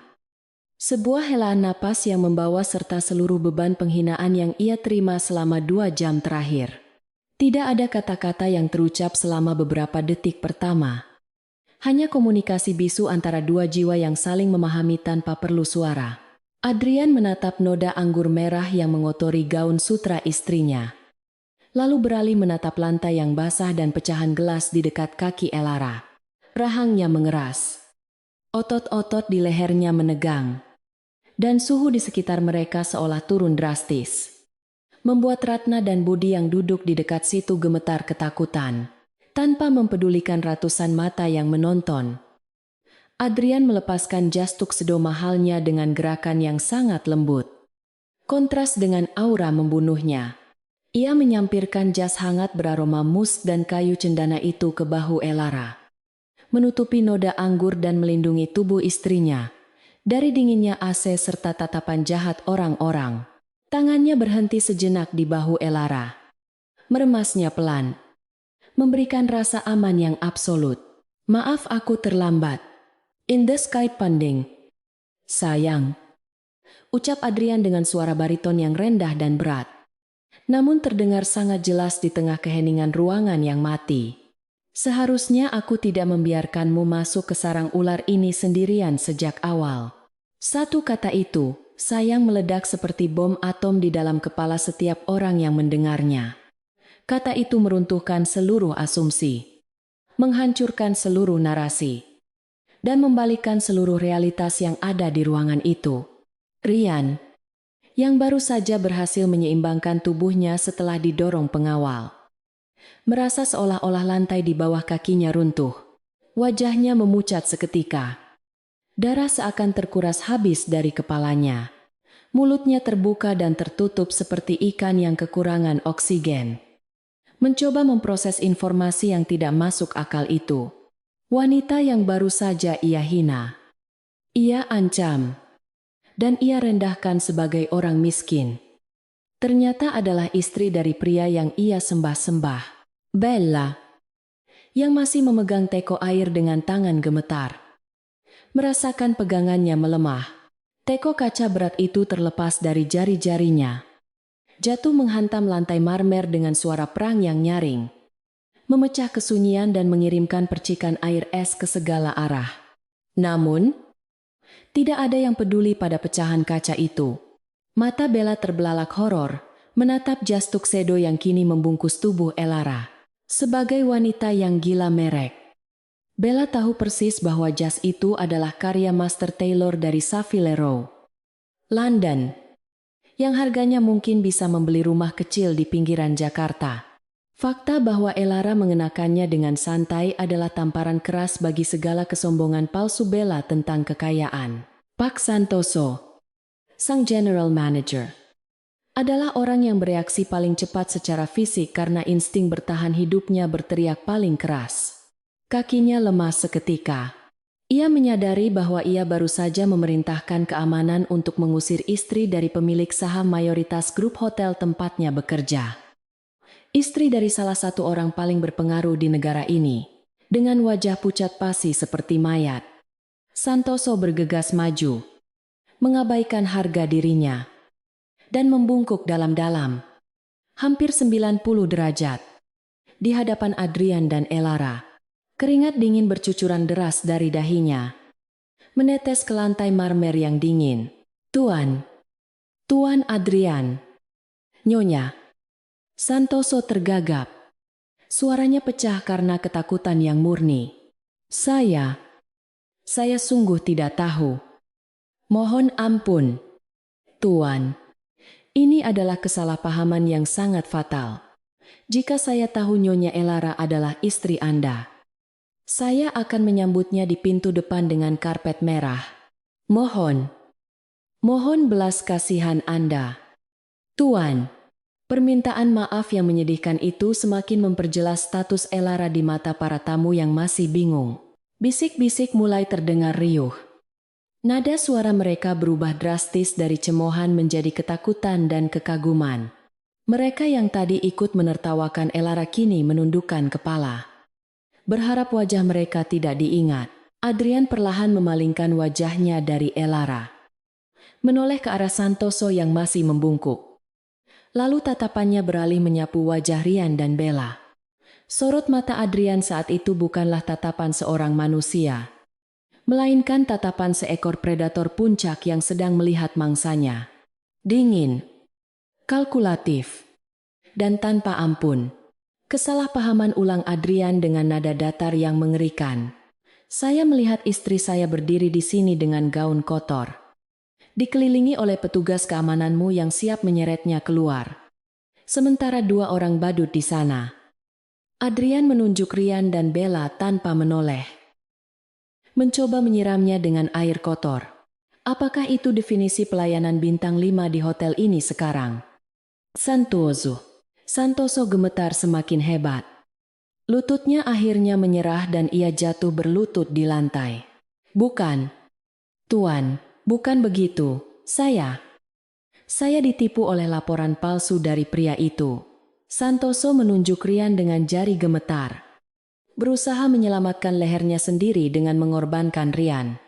Dia bilang Nyonya Elara membuat keributan. Dia mengaku sebagai mitra bisnis penting Anda. Tuan? Jadi saya. Santoso tidak sanggup menyelesaikan kalimatnya di bawah tatapan tajam Adrian yang seolah menguliti jiwanya. Adrian mendengus pelan. Suara yang penuh dengan rasa jijik. Ia kemudian mengalihkan perhatian sepenuhnya kepada Rian, yang kini berdiri mematung dengan wajah seputih kertas. Rian ingin lari. Ingin menghilang. Ingin bumi menelannya saat itu juga. Tetapi kakinya terasa seperti dipaku ke lantai. Adrian melangkah pelan mendekati Rian. Setiap langkahnya bergema seperti lonceng kematian. Ia berhenti tepat di depan Rian. Menatapnya dari ketinggian postur tubuhnya yang jauh lebih superior. Kamu bilang kamu mitra strategis saya? Tanya Adrian pelan. Siapa namamu tadi? Rian dari PT Maju Sentosa. Rian mengangguk kaku. Lehernya terasa kaku seperti kayu. Iya, Pak. Saya Rian. Mungkin Bapak lupa. Tapi, Rian mencoba membela diri. Tetapi suaranya tercekat di tenggorokan. Kebohongannya tentang makan siang bersama direksi dan kontrak eksklusif kini terasa seperti jerat yang melilit lehernya sendiri. Ia menyadari bahwa ia telah menggali lubang kuburnya sendiri dengan membual di depan orang yang paling tahu kebenarannya. Adrian menoleh sedikit ke arah asisten pribadinya yang berdiri di belakang. Seorang pria berkacamata dengan tablet di tangan. Jack, apakah kita punya kontrak dengan perusahaan bernama Maju Sentosa? Asisten itu mengetuk layarnya dengan cepat selama beberapa detik. Lalu menjawab dengan suara lantang dan formal. Tidak ada kontrak langsung. Tuan, Maju Sentosa hanya subkontraktor level 4 yang menangani suplai alat kebersihan untuk salah satu gudang logistik anak perusahaan kita di Bekasi. Nilai kontraknya sangat kecil dan akan berakhir bulan depan. Fakta itu telanjang di udara. Mitra strategis yang dibanggakan Rian, ternyata hanyalah vendor alat pel dan sabun cuci lantai level bawah. Tawa tertahan terdengar dari beberapa sudut ruangan. Menertawakan kebodohan Rian yang terungkap. Adrian kembali menatap Rian. Kali ini dengan senyum tipis yang mengerikan. Subkontraktor level 4. Dan kamu berani menggunakan nama saya untuk mengintimidasi istri saya. Kamu berani meminta istri saya berlutut. Suara Adrian meninggi di akhir kalimat. Memancarkan amarah yang membuat Rian tersentak mundur hingga menabrak meja di belakangnya. Saya tidak tahu. Pak sumpah. Saya tidak tahu dia istri. Bapak Rian merengek. Air mata ketakutan mulai menggenang di matanya. Menghapus sisa-sisa maskulinitas yang tadi ia pamerkan. Kalau saya tahu, saya tidak akan berani. Bella ini semua salah istri saya. Dia yang bilang Elara cuma arsitek miskin. Dia yang menyuruh saya dalam kepanikannya. Rian tanpa ragu melempar istrinya sendiri ke bawah bus. Menunjukkan betapa pengecutnya karakter aslinya. Bella terkesiap mendengar pengkhianatan suaminya. Dia menatap Rian dengan tidak percaya. Lalu beralih menatap Elara yang kini berdiri anggun dalam perlindungan Adrian. Elara menatap balik Bella. Bukan dengan kemarahan, tapi dengan rasa kasihan yang mendalam. Elara melihat betapa menyedihkannya hidup Bella, yang dibangun di atas fondasi kebohongan dan bergantung pada pria yang rela mengorbankannya demi menyelamatkan diri sendiri. Cukup, kata Elara pelan, menyentuh lengan Adrian. Ayo kita pulang. Adrian, baunya di sini busuk. Bau kemunafikan. Adrian menatap istrinya. Matanya melembut seketika. Ia mengangguk, lalu kembali menatap tajam ke sekeliling ruangan. Memastikan pesannya tersampaikan kepada semua orang. Kita akan pulang, sayang. Tapi sebelum itu, ada beberapa hal yang harus diluruskan, agar mereka mengerti konsekuensi dari menyentuh milik Adrian Nugraha. Adrian memberi isyarat tangan kepada kepala pengawalnya. Amankan mereka berdua. Jangan biarkan mereka pergi sebelum polisi datang. Saya ingin laporan lengkap tentang pencemaran nama baik, perbuatan tidak menyenangkan, dan penipuan identitas bisnis. Perintah itu tegas dan mutlak. Pengawal Adrian segera bergerak mengepung Rian dan Bella. Rian mulai menangis histeris, memohon ampun sambil menyebut-nyebut nama Tuhan. Sementara Bella jatuh terduduk di lantai yang basah. Gaun mahalnya kini kotor oleh air es yang ia tumpahkan sendiri. Persis seperti nasib yang ia rencanakan untuk Elara. Ironi itu begitu sempurna. Elara tidak menoleh lagi ke belakang. Ia berjalan berdampingan dengan Adrian menuju pintu keluar. Kepalanya tegak, meninggalkan ruangan yang kini dipenuhi oleh hawa ketakutan dan penyesalan. Pesta reuni itu telah berakhir. Bukan dengan dansa dan tawa, melainkan dengan pelajaran brutal tentang kerendahan hati yang tidak akan pernah dilupakan oleh siapapun yang hadir di sana. Suasana di dalam ballroom hotel yang sebelumnya dipenuhi oleh kemewahan palsu kini telah berubah menjadi ruang pengadilan moral yang mencekam. Adrian Nugraha tidak segera beranjak pergi, meskipun ia telah memerintahkan pengawalnya untuk mengamankan Rian dan Bella. Ia tahu bahwa hukuman fisik atau hukum saja tidak cukup untuk memberikan pelajaran kepada orang-orang yang berjiwa kerdil. Mereka perlu melihat fondasi kesombongan. Mereka dihancurkan hingga menjadi debu di depan mata kepala mereka sendiri. Adrian berdiri tegak dengan satu tangan melingkar protektif di pinggang Elara. Matanya menyapu wajah-wajah para tamu undangan yang kini menunduk takut, menghindari kontak mata dengan sang penguasa bisnis. Di sudut ruangan, Siska dan Rina, dua wanita yang tadi paling keras tertawa menghina Elara, terlihat berusaha menyelinap pergi ke arah pintu samping dengan wajah pucat pasi. Namun, tidak ada yang bisa lolos dari pengamatan tajam Adrian malam itu. Dengan suara yang tenang namun menggema ke seluruh penjuru ruangan, ia menghentikan langkah pengecut kedua wanita itu, tanpa perlu berteriak. Adrian hanya menyebutkan ciri-ciri pakaian mereka dengan nada datar, memerintahkan mereka untuk berhenti di tempat atau menghadapi konsekuensi yang jauh lebih buruk daripada sekadar rasa malu. Siska dan Rina membeku seketika. Tubuh mereka gemetar hebat saat menyadari bahwa mereka juga termasuk dalam daftar target pembersihan malam ini. Adrian mengingatkan semua orang di ruangan itu bahwa mereka yang diam dan menikmati pertunjukan penindasan adalah sama bersalahnya dengan pelaku utama. Keheningan yang menyelimuti ruangan itu terasa begitu berat. Seolah-olah udara telah digantikan oleh timah panas yang menekan paru-paru setiap orang yang hadir. Sementara itu, Rian yang masih dicengkram oleh dua pengawal berbadan besar terlihat menyedihkan dengan air mata dan ingus yang membasahi wajahnya. Ponsel di saku jasnya tiba-tiba berdering nyaring, memecah kesunyian yang menegangkan itu. Salah satu pengawal mengambil ponsel tersebut dan melihat layar yang menyala, lalu menyerahkannya kepada Adrian. Adrian melirik nama penelepon di layar Direktur Operasional PT Maju Sentosa. Atasan langsung Rian dan menyunggingkan senyum tipis yang penuh arti. Ia menekan tombol loudspeaker dan mendekatkan ponsel itu ke arah Rian yang masih gemetar, membiarkan seluruh ruangan mendengarkan percakapan yang akan menjadi paku terakhir di peti mati karier pria sombong itu. Suara marah dari ujung telepon terdengar jelas. Tanpa basa-basi atau salam pembuka, sang direktur memaki Rian dengan kata-kata kasar, memberitahukan bahwa surat pemecatan tidak hormat baru saja diterbitkan 5 menit yang lalu, atas perintah langsung dari induk perusahaan. Ia juga menginformasikan bahwa perusahaan sedang diaudit menyeluruh karena dugaan penyalahgunaan nama mitra bisnis untuk kepentingan pribadi. Dan Rian akan digugat secara perdata untuk mengganti seluruh kerugian reputasi perusahaan. Rian mendengarkan vonis itu dengan mata terbelalak kosong. Lututnya benar-benar kehilangan tenaga hingga ia merosot jatuh ke lantai. Ditahan hanya oleh cengkeraman kuat para pengawal. Dunia yang ia bangun di atas kebohongan dan arogansi telah runtuh total dalam hitungan detik. Disaksikan oleh ratusan orang yang baru saja ia coba buat terkesan. Setelah panggilan itu berakhir, Adrian menyerahkan ponsel itu kembali kepada pengawal seolah benda itu adalah sampah yang menjijikkan.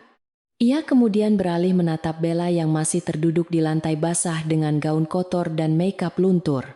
Wanita yang sejam lalu bertingkah layaknya ratu dunia kini tampak seperti gelandangan yang tersesat di pesta orang kaya. Bella menatap Elara dengan pandangan memelas. Mencoba mencari sisa-sisa belas kasihan dari teman masa kecil yang baru saja ia tikam dari belakang. Insting manipulatifnya kembali bekerja. Mencoba menggunakan kartu persahabatan masa lalu sebagai tameng terakhir untuk menyelamatkan diri dari kehancuran total yang sudah di depan mata. Elara, tolong aku. Isak Bella dengan suara parau. Tangannya terulur gemetar, mencoba meraih ujung gaun Elara, namun tidak berani menyentuhnya. Kita kan teman satu angkatan. Kita pernah belajar bersama.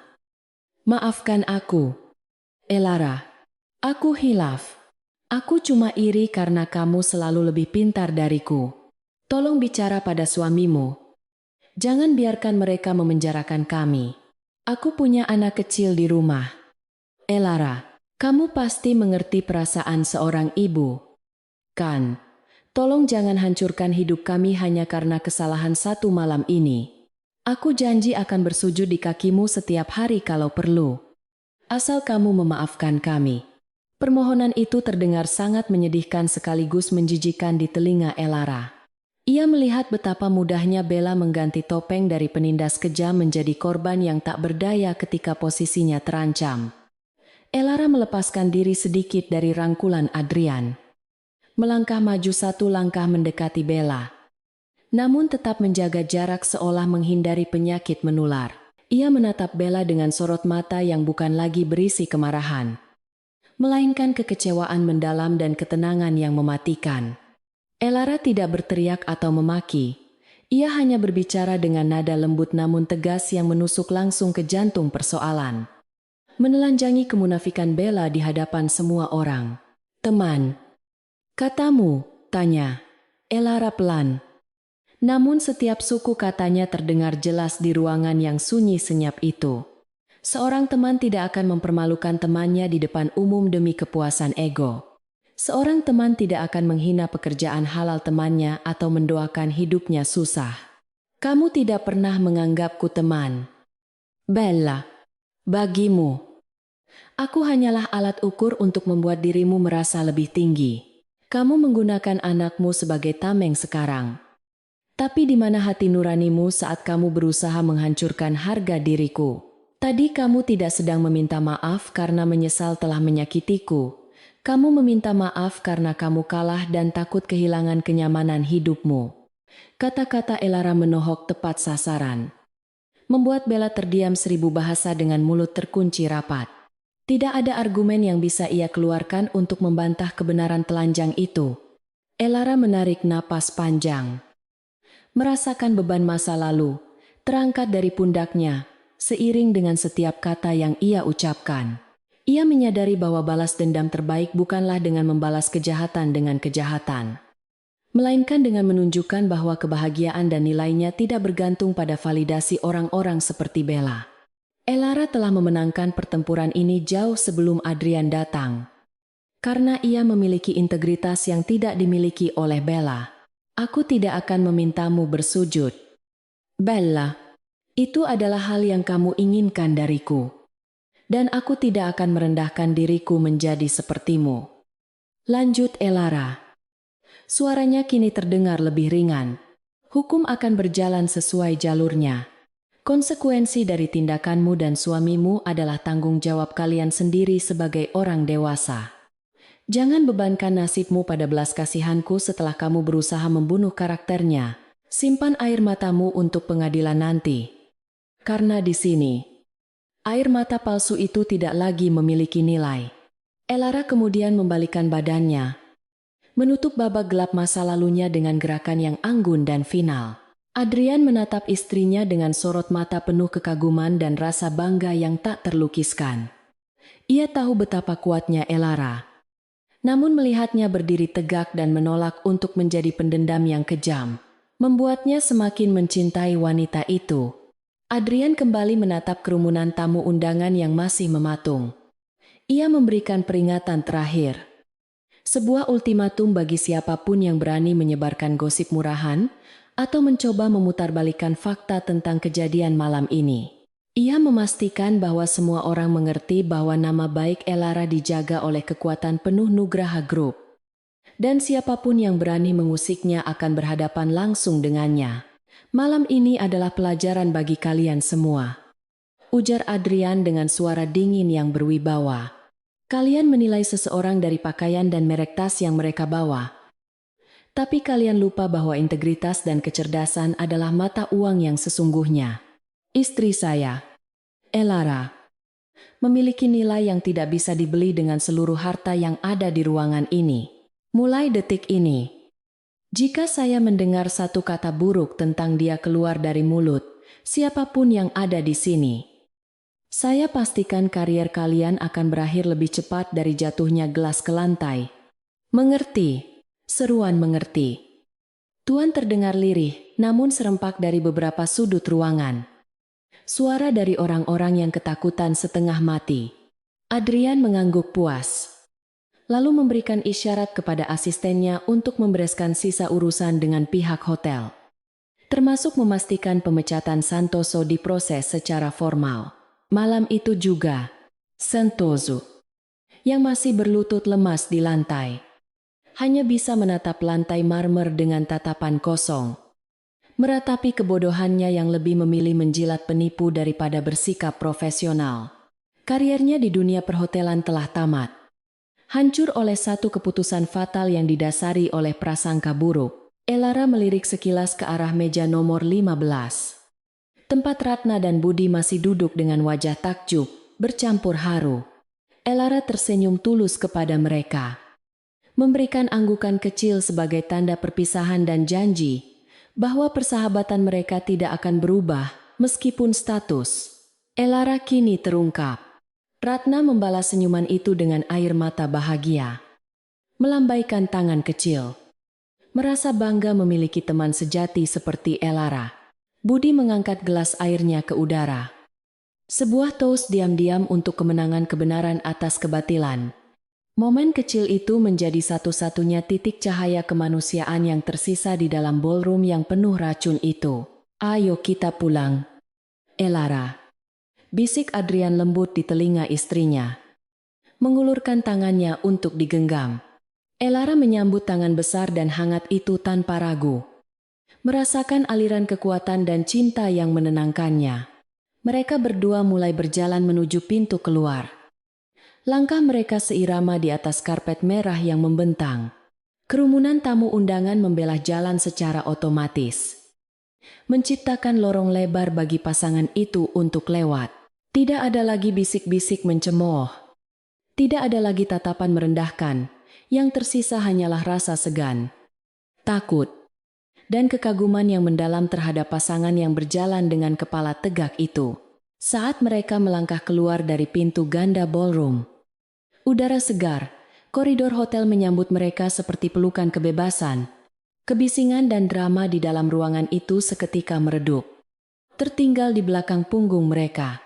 Elara menarik napas dalam-dalam, menghirup aroma malam yang bersih, merasa seolah baru saja keluar dari penjara bawah tanah yang pengap. Adrian tidak melepaskan genggaman tangannya, justru mempereratnya, seolah ingin memastikan bahwa Elara benar-benar ada di sana, aman bersamanya.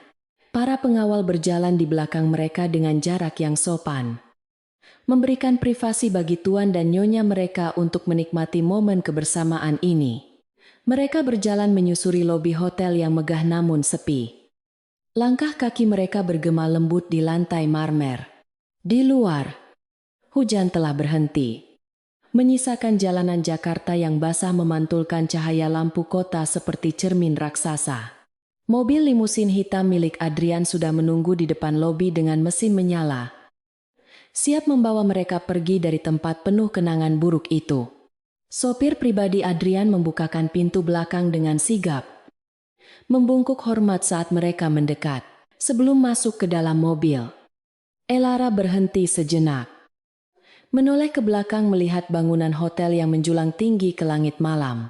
"Kamu baik-baik saja?" tanya Adrian pelan. Tangannya mengusap lembut punggung Elara. Elara menoleh menatap suaminya. Senyum manis merekah di bibirnya. Senyum yang kali ini benar-benar lepas tanpa beban. "Aku lebih dari baik-baik saja, Adrian. Aku merasa lega. Rasanya seperti ada batu besar yang diangkat dari dadaku. Terima kasih sudah datang. Terima kasih sudah membelaku.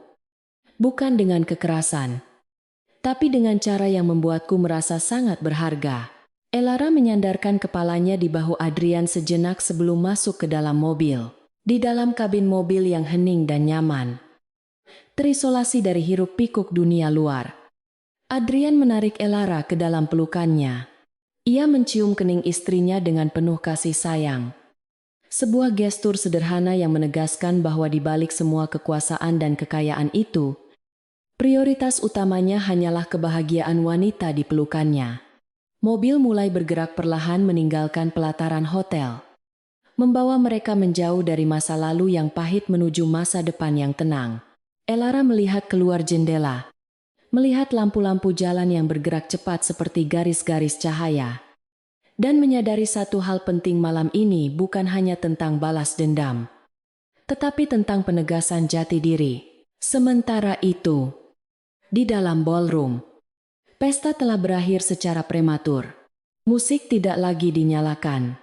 Para tamu mulai membubarkan diri dengan perasaan tidak nyaman, membawa pulang cerita yang akan menjadi legenda urban di kalangan alumni selama bertahun-tahun.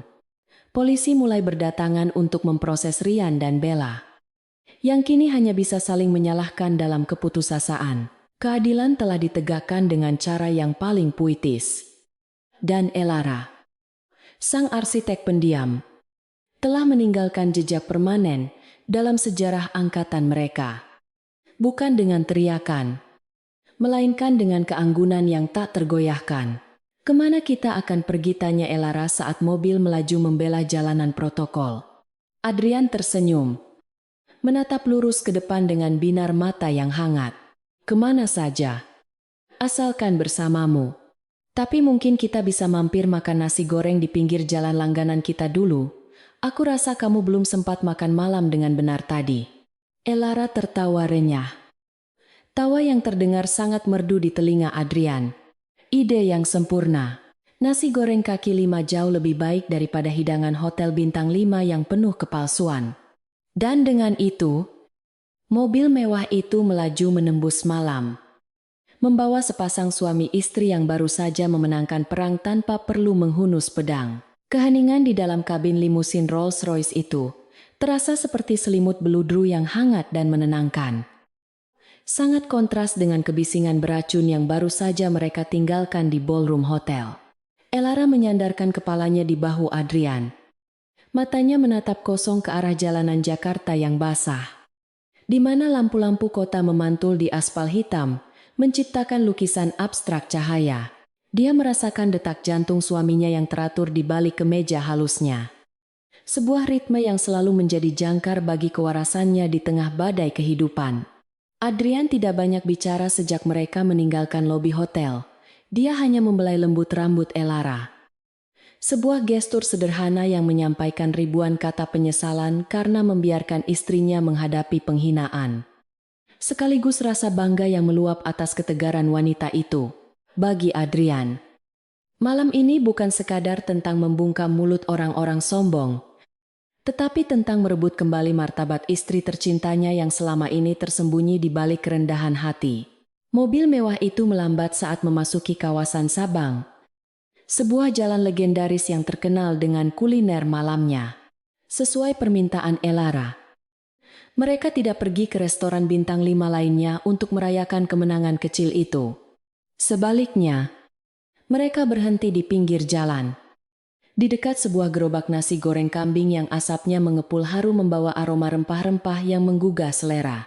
Sopir pribadi Adrian, Pak Harto, dengan sigap turun untuk memesankan 2 porsi. Sementara Adrian dan Elara tetap duduk di dalam, menikmati privasi mereka. Elara tersenyum kecil melihat pemandangan di luar jendela. Orang-orang tertawa, makan dengan lahap, hidup dengan kejujuran tanpa perlu berpura-pura menjadi siapapun. Dunia ini lucu ya, Adrian, gumam. Elara pelan. Orang-orang di dalam hotel tadi memiliki pakaian jutaan rupiah tapi jiwa mereka miskin. Sementara orang-orang di pinggir jalan ini mungkin pas-pasan. Tapi tawa mereka terdengar jauh lebih kaya dan tulus. Adrian menoleh, menatap wajah istrinya yang disinari cahaya lampu jalan yang remang-remang. Dia mengangkat tangan Elara, mencium punggung tangannya dengan taksim. Itu karena mereka tahu siapa diri mereka. Sayang, mereka tidak hidup dalam bayang-bayang validasi orang lain. Kamu tahu, tadi aku hampir kehilangan kendali saat melihat bajingan itu menunjuk wajahmu. Rasanya aku ingin menghancurkan seluruh gedung itu menjadi debu. Tapi melihatmu berdiri tegak, tenang, tanpa rasa takut, itu menyadarkanku bahwa kamu tidak butuh aku untuk menyelamatkanmu. Kamu sudah menyelamatkan dirimu sendiri dengan integritasmu. Aku datang hanya untuk memastikan mereka tahu konsekuensi dari menyentuh permata yang tidak mereka kenali harganya. Suara Adrian terdengar parau, syarat dengan emosi yang tertahan. Tak lama kemudian, Pak Harto kembali dengan 2 bungkus nasi goreng hangat. Mereka memakannya di dalam mobil. Sebuah momen domestik yang sederhana, namun sangat intim. Di antara suapan nasi goreng yang pedas dan gurih, mereka membicarakan masa depan. Bukan lagi membahas masa lalu yang menyakitkan. Elara memutuskan bahwa mulai besok, dia tidak akan lagi menyembunyikan identitasnya sebagai Nyonya Nugraha. Bukan untuk menyombongkan diri, tetapi untuk mencegah orang lain meremehkan pekerjaannya. Dia menyadari bahwa kerendahan hati yang berlebihan kadang-kadang bisa disalahartikan sebagai kelemahan oleh orang-orang yang berhati kerdil. Aku akan tetap menjadi arsitek, Adrian. Aku akan tetap turun ke lapangan, memakai helm proyek, dan terkena debu. Tapi kali ini, aku akan melakukannya dengan kepala tegak, tanpa takut dihakimi. Biarkan mereka tahu bahwa istri Adrian Nugraha adalah wanita pekerja keras, bukan boneka pajangan, ujar Elara dengan tekad yang bulat. Sementara itu, di sisi lain kota, Karma sedang bekerja dengan kecepatan penuh, menghantam kehidupan Rian dan Bella tanpa ampun. Berita tentang insiden di hotel mewah itu menyebar seperti api liar di grup WhatsApp alumni dan komunitas bisnis. Tentu saja dengan versi yang sudah diluruskan oleh para saksi mata yang takut pada Adrian. Rian, yang baru saja tiba di rumahnya dengan kondisi berantakan, mendapati bahwa aksesnya ke email perusahaan sudah diblokir. Ponselnya terus berdering. Bukan dari klien, tapi dari tim legal perusahaan yang menuntut pertanggungjawaban atas pencemaran nama baik korporasi. Dalam semalam, reputasi yang dia bangun dengan susah payah melalui kebohongan dan penjilatan hancur berkeping-keping. Dia duduk di sofa ruang tamunya yang dibeli secara kredit, menatap dinding kosong dengan tatapan hampa. Menyadari bahwa besok pagi dia akan bangun sebagai pengangguran dengan utang menumpuk dan nama yang sudah masuk daftar hitam industri. Nasib Bella bahkan lebih tragis secara sosial. Wanita yang memuja status di atas segalanya itu kini menjadi paria. Grup sosialita yang selama ini dia banggakan, tempat dia biasa memamerkan tas dan perhiasan, mendadak sunyi. Satu persatu anggota grup keluar atau memblokir nomornya. Siska dan Rina, 2 dayang setianya, adalah yang pertama kali memutus hubungan. Bahkan membuat status media sosial yang menyindir perilaku seseorang yang tidak tahu malu. Berusaha mencuci tangan mereka sendiri dari kejadian malam itu. Bella menangis histeris di kamarnya, melempar tas-tas bermerek yang kini terasa tidak berguna. Dia menyadari bahwa tanpa status suaminya dan pengakuan teman-temannya, dia hanyalah cangkang kosong yang tidak memiliki apa-apa. Ketakutan terbesarnya menjadi nyata, dia menjadi tidak relevan, diabaikan, dan dijadikan bahan tertawaan oleh orang-orang yang dulu dia rendahkan. Keesokan paginya, matahari terbit dengan cerah di langit Jakarta, seolah merestui awal baru bagi Elara. Dia bangun lebih pagi dari biasanya, menyiapkan sarapan untuk Adrian dengan senandung kecil di bibirnya. Tidak ada lagi beban di pundaknya. Tidak ada lagi bayang-bayang masa lalu yang menghantuinya. Ketika dia berjalan masuk ke kantor firma arsiteknya, suasana terasa sedikit berbeda. Rekan-rekan kerjanya, yang sebagian sudah mendengar desas-desus tentang kejadian semalam, menatapnya dengan campuran rasa segan dan kagum. Namun, Elara tidak membiarkan hal itu menciptakan jarak. Dia menyapa resepsionis dengan keramahan yang sama seperti hari-hari sebelumnya, menuangkan kopinya sendiri di pantry, dan langsung menggelar gambar desain di meja kerjanya. Dia menunjukkan bahwa status sosialnya mungkin telah terungkap berubah, tetapi etos kerjanya tetap sama. Dia adalah Elara sang arsitek, bukan hanya istri miliarder. Siang harinya, sebuah buket bunga mawar putih raksasa tiba di kantor Elara, dikirim oleh Pak Santoso, mantan manajer hotel yang kini sudah dipecat. Kartu ucapannya berisi permohonan maaf yang panjang lebar dan menyedihkan. Memohon agar Elara membujuk suaminya untuk tidak memblokir kariernya di industri perhotelan. Elara membaca kartu itu sekilas, lalu memberikannya kepada asistennya. Buang saja bunganya, atau berikan pada siapa yang mau. Aku tidak butuh permintaan maaf yang lahir dari rasa takut kehilangan jabatan, katanya tenang. Elara tidak berniat menjadi pendendam yang menghancurkan hidup orang sampai ke akar-akarnya. Tetapi dia juga tidak naif untuk memberikan pengampunan murah kepada orang yang tidak memiliki integritas. Dia membiarkan hukum alam dan hukum perusahaan Adrian bekerja sebagaimana mestinya. Karena setiap perbuatan pasti ada konsekuensinya.